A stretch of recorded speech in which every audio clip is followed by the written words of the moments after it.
नमस्कार बंधुरा sister tasty kitchen आपनादेर सबाइके स्वागत जानाच्छि। आजके टेस्टी किचेने एक रेसिपि होच्छे चिकेनेर एक रेसिपि यामी यामी अमेजिंग रेसिपि जेटा आपनादेर संगे शेयर करते चलेछि चिकेन पेपार चिकेन।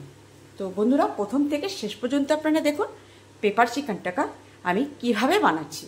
तो प्रथमे ग्यास अन करे आमी कड़ाई चड़िये दिएछि, एबारे दिए देब तेल। बंधुरा पेपार चिकेन बानानोर आगे আপনাদের একটা মশলার কথা প্রথমে জানিয়ে দিচ্ছি। প্রথমে খালি কড়াইতে আপনারা এক চামচি তেল মৌরি, এক চামচি সাদা জিরে, এক চামচি গোলমরিচ আর খালি কড়াইতে তেলে আগে একটা পেস্ট মানে কি একটা পাউডার বানিয়ে রাখবেন। এটা হচ্ছে প্রথম স্টেপ। দ্বিতীয় স্টেপ হচ্ছে আমার কড়াইতে তেল সমপরিমাণে গরম হয়ে গেছে, এইবারে দিয়ে দেব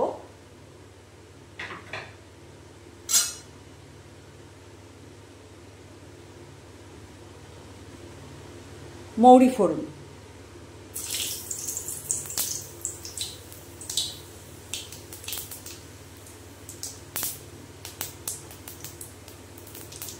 প্রেশারটা কম করা। তারপরে দিয়ে দেবো বন্ধুরা কুচিয়ে রাখা দুটো বড় বড় পেঁয়াজ। এই পেঁয়াজটাকে সুন্দর করে হালসে ভেজে নেব, যেটা নাকি আমার এখানে 600 গ্রাম চিকেন আছে, ঠিক আছে। তো সেই জন্য আমি এখানে দুটো বড় মিডিয়াম সাইজের পেঁয়াজ নিয়েছি, একটা ছোট পেঁয়াজ নিয়েছি, মানে 3টে পেঁয়াজ নিয়েছি আমি এখানে, ঠিক আছে। এই যে আর এখানে দুটো মিডিয়াম সাইজের পেঁয়াজ নিয়েছি আর একটা ওর থেকে একটু ছোট একটা পেঁয়াজ নিয়ে মোট 3টে পেঁয়াজ নিয়েছি। তো পেঁয়াজটা একটু ভাজা হবে বন্ধুরা। এই পেঁয়াজের মধ্যেই আমি দিয়ে দেবো কারি পাতা। বন্ধুরা আমার কাছে টাটকা ওটাকে কি বলে, টাটকা কারি পাতা নেই। কারি পাতা ছিল, সেটাকে শুকিয়ে এরকম করে রেখেছি, সেই কারি পাতাটা আমি এর সঙ্গে দিয়ে দেবো। কারি পাতাটা দিয়ে পেঁয়াজটা দিয়ে ভালো করে কষিয়ে নেব। বন্ধুরা পেঁয়াজটা একটু নেতিয়ে যাওয়ার জন্য দিয়ে দিচ্ছি নুন, তাহলে তাড়াতাড়ি করে পেঁয়াজটা সেদ্ধ হয়ে যাবে, তাহলে আমার ভাজাটা তাড়াতাড়ি হয়ে যাবে। এখানে পেঁয়াজটা আমার বড় টাইপ হয়ে গেছে, কষানো হয়ে গেছে। এইবার এর মধ্যে দিয়ে দেব বড় 1 চামচি রসুন বাটা। বন্ধুরা এখানে দিয়ে দিচ্ছি বড় 1 চামচি রসুন বাটা, দিয়ে রসুন বাটাটা দিয়ে কষে নেব। এবার দিয়ে দেব পরিমাণ মতন হলুদ। এই যে দিয়ে দিলাম হলুদ। এইবার হলুদ নুন দিয়ে ভালো করে কষে নেবে। রসুনের কাঁচা গন্ধটা সরে যাওয়ার পরে দিয়ে দেব গরম মশলা। বন্ধুরা এবার দিয়ে দেব গরম মশলা। গরম মশলাটা দিয়ে একটু কষে নেবে। বন্ধুরা এইবার দিয়ে দেব এই চিকেনের পিসগুলো।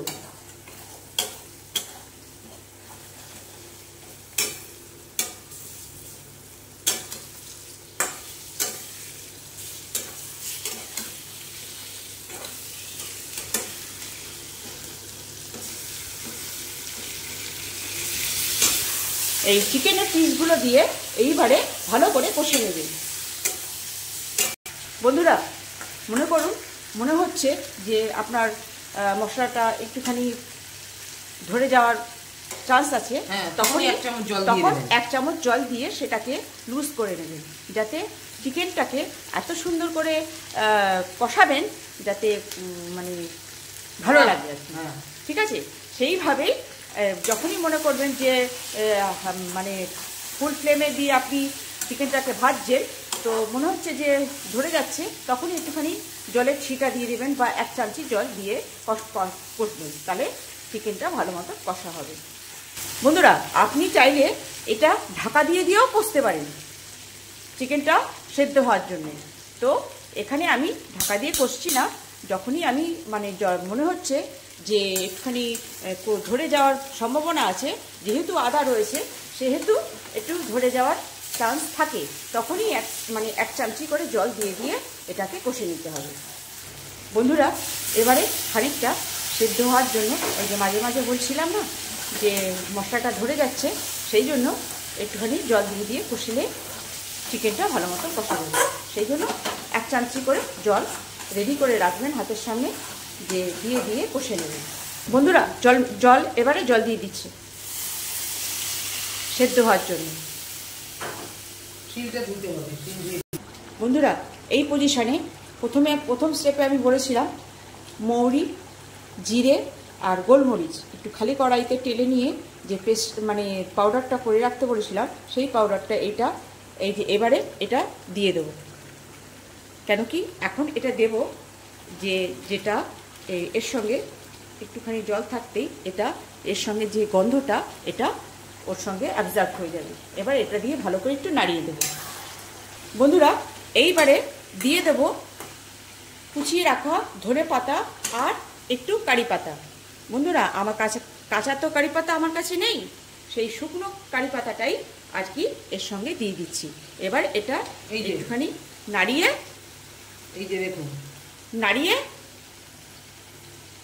ওটাকে নাড়িয়ে এবার এটাকে 2 মিনিট রেখে দিয়েই নাড়িয়ে দেবো।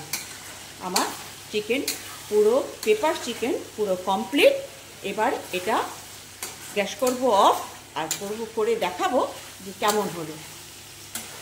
বন্ধুরা এই যে ফাইনালি সিস্টার টেস্টি কিচেনে বানিয়েছি পেপার চিকেন। তো বন্ধুরা কেমন লাগছে আজকে আমার এই রেস্টুরেন্ট স্টাইলের পেপার চিকেন? এই যে ছিল আজকে আমার পেপার চিকেন। তো ভালো লাগলে একটা লাইক দেবেন আর কমেন্টস করবেন ভালো লাগলো কি কেমন লাগলো, আর পারলে সাবস্ক্রাইব করে নেবেন যাতে আমার সামান্য নোটিফিকেশানগুলো আপনাদের কাছে পৌঁছে যায়, যাতে আপনাদের রেসিপিটা খুঁজতে সময় লাগবে না, বা আমাকেও জিজ্ঞেস করতে হবে না যে দিদিভাই কেমন করে বানিয়েছেন বা কিছু।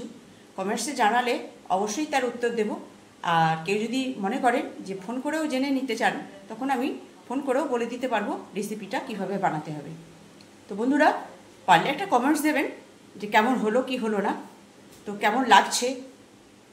তাহলে পরে একেবারে সামান্য রেসিপি না, সামান্য না, একটু ভিন্ন স্টাইল, রেস্টুরেন্ট স্টাইলে পেপার চিকেন। তো এই ছিল আজকে আমার পেপার চিকেন। কেমন লাগছে বন্ধুরা? আবারও বলছি, ভালো লাগলে একটু কমেন্টস দিয়ে দেবেন, না ভালো লাগলেও বলবেন যে না দিদি আপনার চিকেনটা তত রেসিপিটা ভাল লাগলো না, তাও বলতে পারেন। আর আমার রেসিপি যদি আপনাদের ভালো লাগে তাহলে ভিন্ন একটা স্টাইলে বানিয়ে খাবেন আর এনজয় করবেন। রাখছি বন্ধুরা, বাই।